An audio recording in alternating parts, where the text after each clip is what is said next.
After 20 years without contact, my parents suddenly appeared on my doorstep in Nashville. They hammered on the door, acting like they still own my life. There were no apologies or signs of remorse. They simply demanded to see their grandson. These were the same two people who had kicked me out at age 17 for being pregnant. Now they acted like loving relatives. I kept my voice level. I opened the door slightly, stared straight at them, and asked, "Which grandson are you talking about?" Their eager expressions vanished instantly as reality hit them.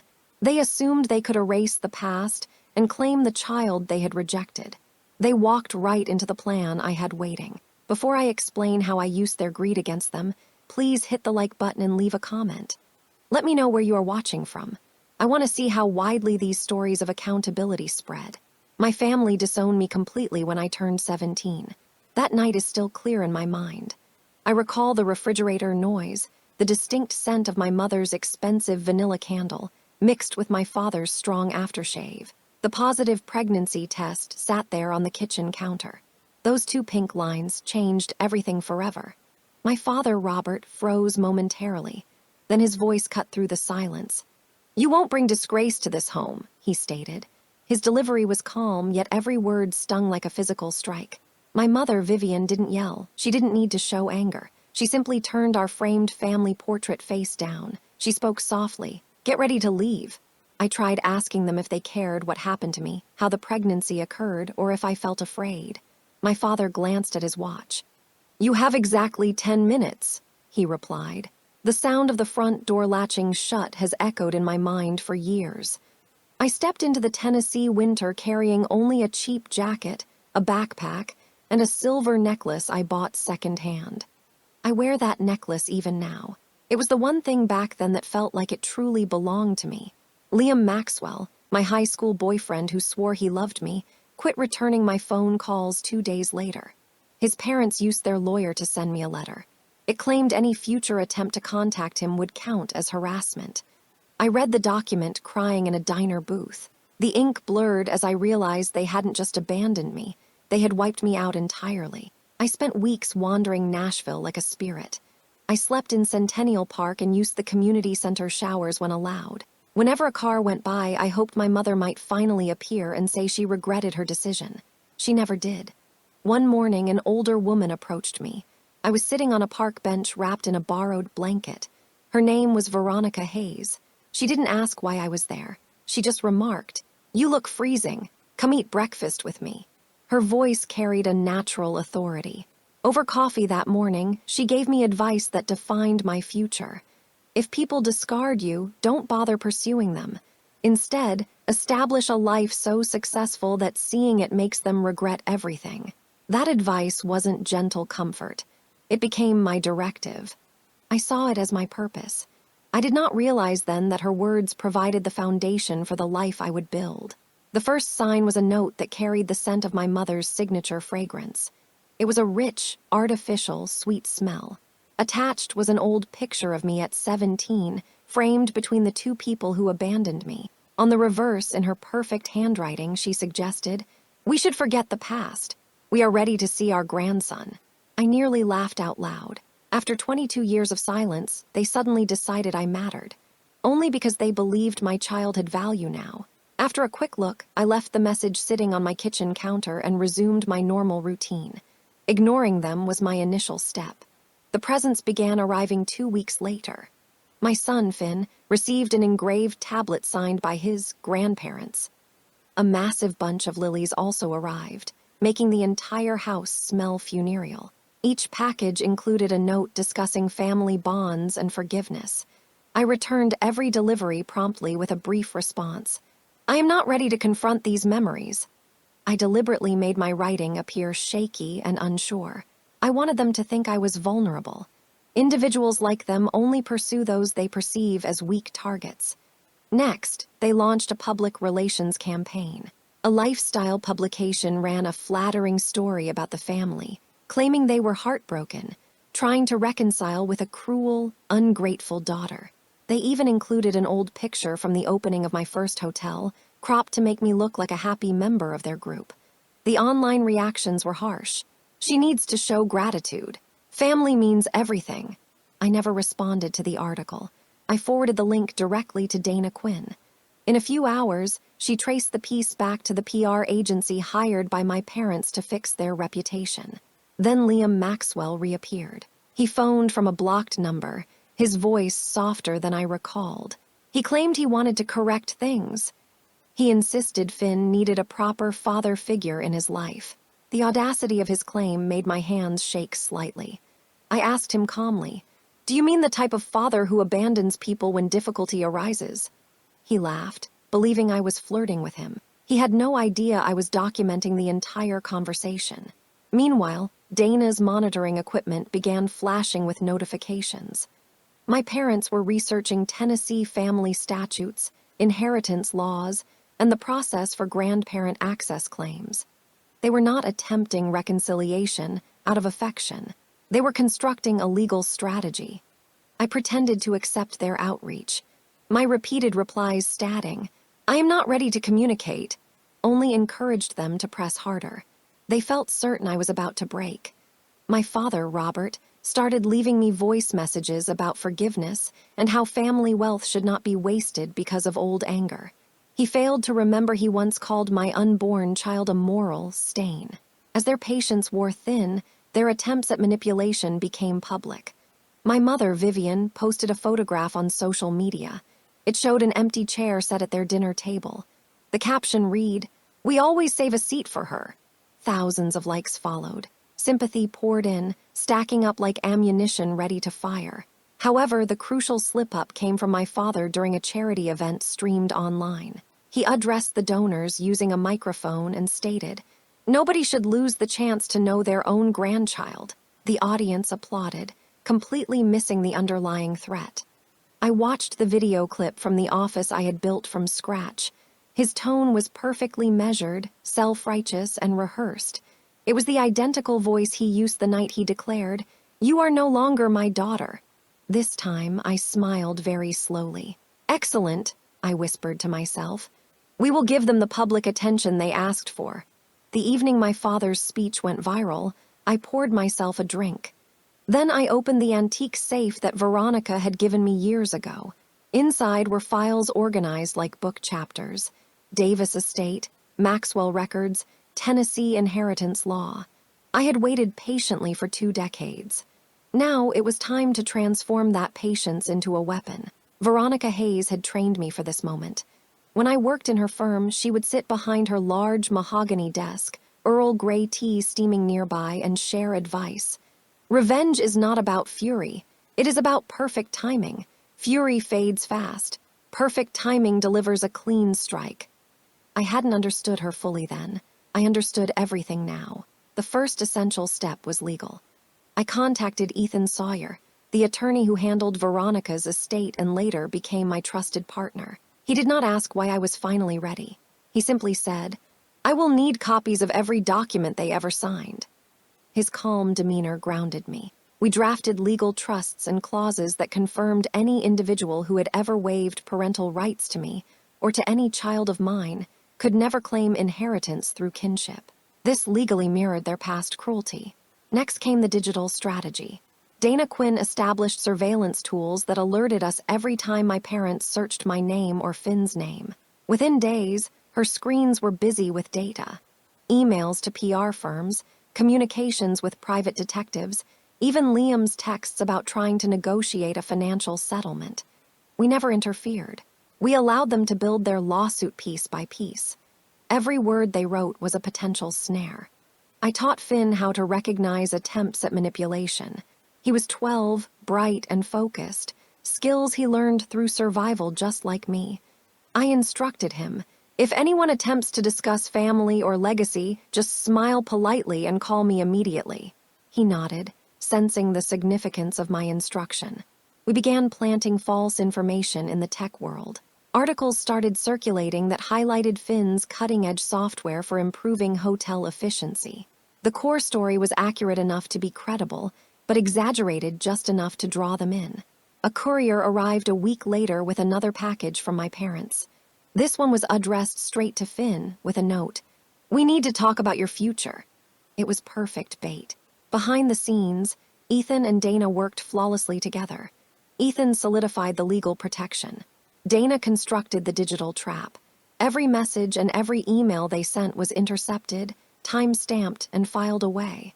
The more desperate they became, the more critical evidence they provided us. When they finally submitted paperwork for grandparent visitation rights and financial claims, Ethan simply smirked. They walked directly into our setup. That night I stood in the lobby of my hotel, the one I designed and built myself, watching guests check in under the warm chandelier light. I touched the silver pendant I wore. It once symbolized my pain, but now felt like solid armor. They threw me out to protect their good name. Soon, that same name would be disgraced across every media outlet in Nashville. The Innovation Gala was scheduled in 2 weeks. When the lights came up, the truth would hit harder than anything I could possibly say aloud. The Nashville Innovation Gala opened under an impossibly bright sky. Inside the convention center, spotlights swept across the gleaming floors. Cameras flashed as founders, investors, and media members filled every chair. I waited backstage, hidden behind the curtain, watching Finn adjust his jacket. He appeared collected and ready. I could see the audience reflected in his glasses. Hundreds of people were waiting to hear him speak, unaware this stage was actually a confrontation zone. "Mom," he whispered, pulling down his sleeve. "Are you really sure you want to do this?" I gave him a small smile. "I've been ready for 22 years. His introduction boomed across the hall. "Please welcome Finn Davis, lead developer of Atlas Systems." Loud applause erupted. My pulse didn't race, it steadied. This sound represented everything I created, everything they tried to destroy. He started his speech, discussing loyalty, innovation, and the importance of developing systems that do not abandon people. His voice carried the strong confidence I used to pretend to have when I was 17. Then, exactly on cue, the presentation screens behind him changed. The lights dimmed slightly. The room became absolutely silent. The new slide read, "Family is not defined by blood, it is a choice." A low murmur spread through the crowd. In the front row sat Robert, Vivian, and Liam. They were dressed elegantly, smiling for the press, posing as a proud family. I stepped onto the stage, the applause wavered, then stopped completely. My heels clicked firmly on the floor. "Good afternoon," I began, my voice cut through the stillness. I hadn't planned on speaking today, but since the topic of family is so popular lately, every camera lens turned toward me. The false smiles on my parents' faces disappeared. 22 years ago, I continued, 2 people decided their social standing was more vital than their daughter's life. They expelled her, pregnant and alone. She lost everything, her sense of security, her home, her baby. But she built something far more resilient. The first image appeared on the screen behind me. A young girl in a worn coat, standing outside a tightly closed dark front door. Next came a legal document, enlarged massively, bearing my parents' names. It read, "We, Robert and Vivian Davis, relinquish all parental rights to our daughter Julia Davis and any offspring born or unborn." Gasps spread through the room. My father's complexion turned ashen. My mother gripped her pearl necklace like a prayer book. "You wanted this public attention," I said, facing them directly. "Here it is." Dana's cue came through my earpiece. "Play file 1. The screen flickered. A video message from Veronica Hayes, recorded before she passed, started playing. She sat in her study, as dignified as ever, her eyes sharp. "Those who discard their own kin always assume they can return when it serves their interests," Veronica's voice declared. "They forget that time does not mend wounds they never cared to protect. Julia built her success independently. She owes you nothing." The room was stunned silent. Next, a sequence of emails was projected.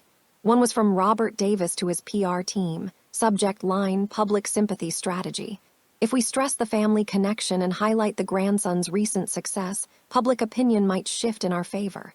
Then a text exchange between Liam Maxwell and my mother appeared. "Liam, she'll cave if we exploit her emotional vulnerability. She's still fragile about that miscarriage." "Vivian, do it. We need access before she finalizes the trust fund." The audience gasped again. Phones were raised to record. My father stood up, his voice trembling. "This is taken completely out of context." I cut him off. "Context?" I walked closer, the spotlight catching the silver chain around my neck. "The context is you caused me to miscarry on a cold bathroom floor while you called me a disgrace. The context is you only wanted a grandchild once you realized you could profit from him." My mother's lip quivered. Liam looked desperate to vanish. "Finn," I spoke gently, turning to my son, "tell them who you are." He stepped forward, speaking into the microphone with the steadiness of an adult. "I am adopted," he announced. "She rescued me. She taught me that family is not about blood, it is about who shows up."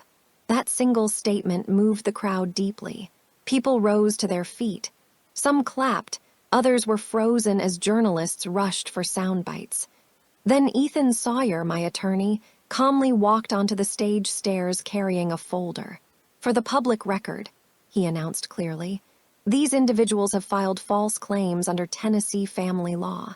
They attempted to seize financial control of assets and exploit a minor through fabricated kinship." He held up the signed legal papers. "Effective immediately, restraining orders have been issued for Robert and Vivian Davis and Liam Maxwell.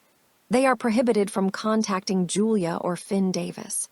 Security personnel started moving toward the aisles. Cameras followed as my father tried to argue, shouting that this was a plot. "You can't do this," he yelled. I looked at him, the man who once claimed I was worthless, and spoke quietly into the mic. "Watch me." The stage lights became brighter, revealing everything. Security escorted them out through a sea of murmuring attendees. Someone shouted, "Is it true?"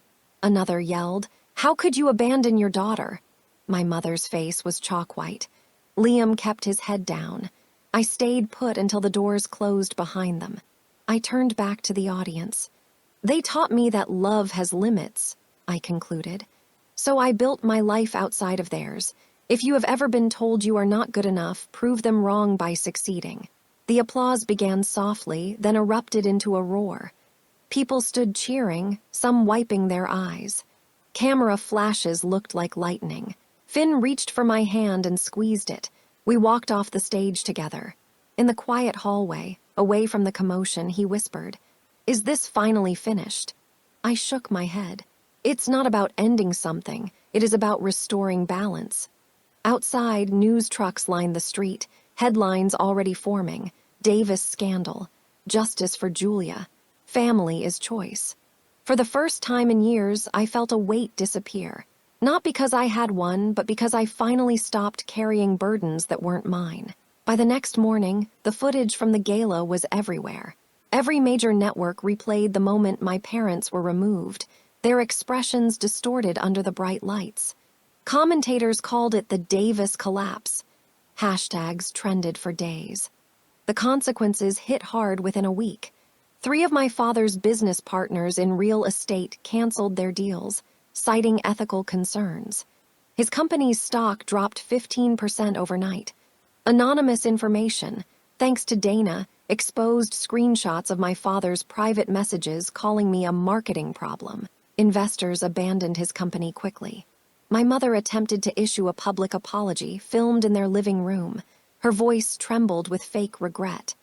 "We only ever wanted to reconnect with our child," she claimed, wearing pearl earrings and lies. The internet rejected her. Comment sections were filled with anger. "You disowned her. You don't get to claim her now." Within hours, the video had far more dislikes than views. Liam Maxwell's downfall was messier. His emails to my parents, the ones about how to manipulate me, had attracted the attention of the IRS. It turns out, hiding funds overseas while applying for federal aid is a bad strategy.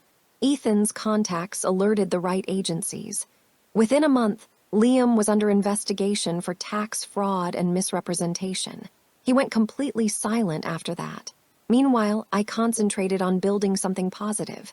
The Veronica Hayes Foundation opened its first center downtown, offering housing and job training for single mothers. Cameras flashed again at the ribbon cutting, but this time they were documenting redemption. Ethan stood beside me, dependable and calm as always. When the crowd quieted, he turned. pulled a small velvet box from his pocket, and smiled. "You have built homes for everyone else," he said softly.